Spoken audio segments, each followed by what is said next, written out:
This is watching news here on the Rise News. Now to some breaking news. The Bayelsa Governorship Election Tribunal, sitting in Abuja on Monday, notified the election that produced candidate of the People's Democratic Party, Senator Duyodiri, as governor. The panel held that the election was unlawful due to the exclusion of Advanced National Democratic Party and its candidate, King George, from the 16th of November governorship election. The tribunal, however, ordered the Independent National Electoral Commission, INEC, to conduct a by-election within 90 days. And from Bayelsa to Edo State, well, the crisis rocking the Edo State House of Assembly at a time that the state is preparing for the September gubernatorials does not seem to be going away. 17 lawmakers of the Edo House of Assembly opposed to Governor Godwin Obaseki have vowed to sit this Wednesday. They have the backing of the Attorney General of the Federation, Abubakar Malami. He has also asked the Inspector General of Police, Mohammed Adamu, to provide security for them. Meanwhile, Malami has come under attack from the People's Democratic Party. The party is accusing him of some meddlesomeness in the Edo House crisis. The AGF, acting on a petition by their lawyer, had in a memo requested the IGP to, in quotes, kindly provide adequate security measures for the inauguration of the Assembly members and the subsequent sittings at the Edo State House of Assembly. Let's cross live now to Edo State's capital in Benin, where Emmanuel Agbaje, the factional deputy speaker of the Edo State House of Assembly, joins us live now for more on this. Good to have you on Newsday with us, sir. How authentic or legitimate is the 17-member parallel house for which you are the deputy speaker, especially considering that you were sworn in outside of the Assembly building?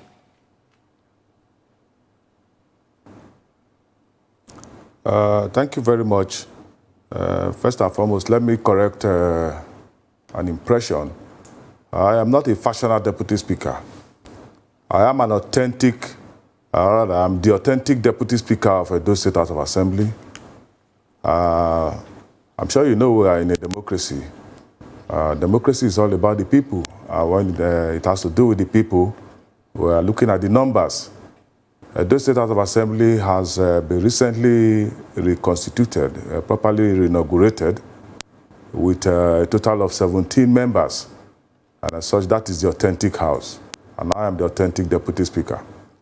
If we have some members who are still not able to join us for one reason or the other, or whatever they are doing is not recognized in our democracy and under the law. So we are the authentic House of Assembly of Edo State. Now, but when you were sworn in, you were not sworn in the Assembly building. Now, that's the question. And apparently there was no mace, which is a symbol of authority. So how can you then say that you're the authentic one? That's the argument. That's the commentary here.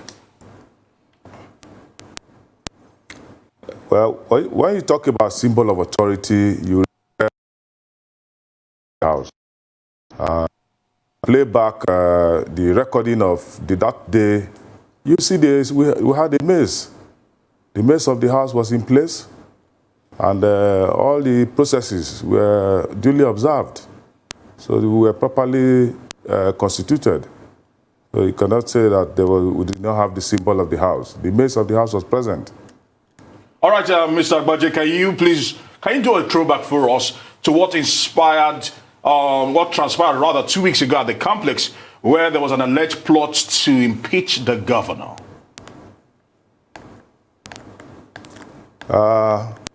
Regarding what happened at the House of Assembly complex, I think we all saw it on video. We saw it in the media. We were not particularly there because having been told that hoodlums have taken over the House of Assembly, in our own tradition, we had to make arrangement for an alternative place to sit. You also saw what happened when hoodlums took over the house, destroyed the symbol of the house. They went beyond that, and then the roof of the hallowed chambers was pulled down, and a lot of vandalization took place. It's an unfortunate scenario. It was an unfortunate scenario, and I expect that by now the law enforcement agencies should be doing something about that. It was a complete assault on the legislature, being an arm of government, in a democracy where we are supposed to observe the basic principle of separation of powers. I don't think it was proper for what happened that day to have been allowed to happen. One thing is clear, Mr. Agbaje, is that Edo State definitely doesn't seem to be a state that sets examples when it comes to the elections.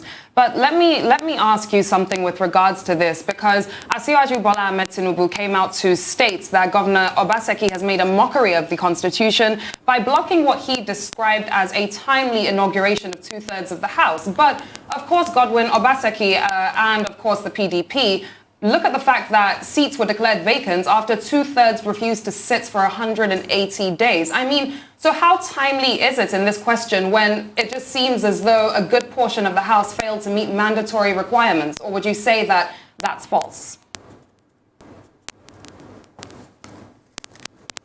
First and foremost, I want to say that evil only thrives when people of good and sound mind refuse to speak up. In that regard, I want to commend our national leader, the national leader of our party, APC, Senator Bola Ahmed Tinubu, for speaking out.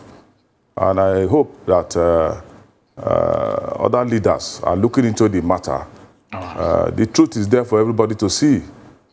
If a governor defects from a party, and we expect everybody to be whipped into line, that is not democracy.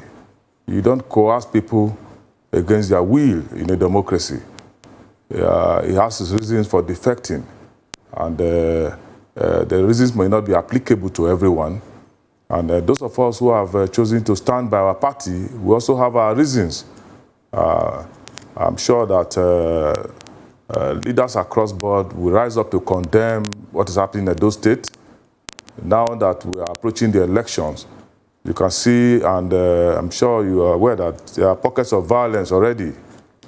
We are really, really disturbed by this, and we want the law enforcement agencies to rise up to the occasion and nip these incidences in the bud, because it will not tell well to say that the government of Edo State, now in the People's Democratic Party, as it is, will have to visit violence on the people in order to win elections.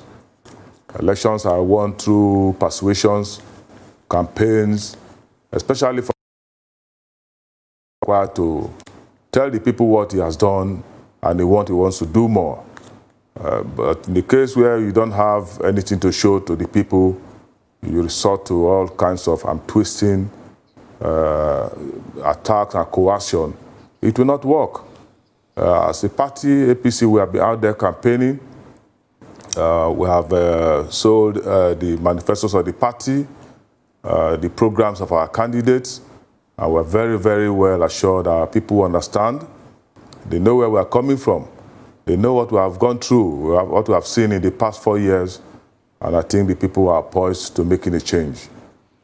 All right, many thanks to you, Mr. Emmanuel Agbaje, the Deputy Speaker, the factional Deputy Speaker, although you contested that, of the Edo State House of Assembly.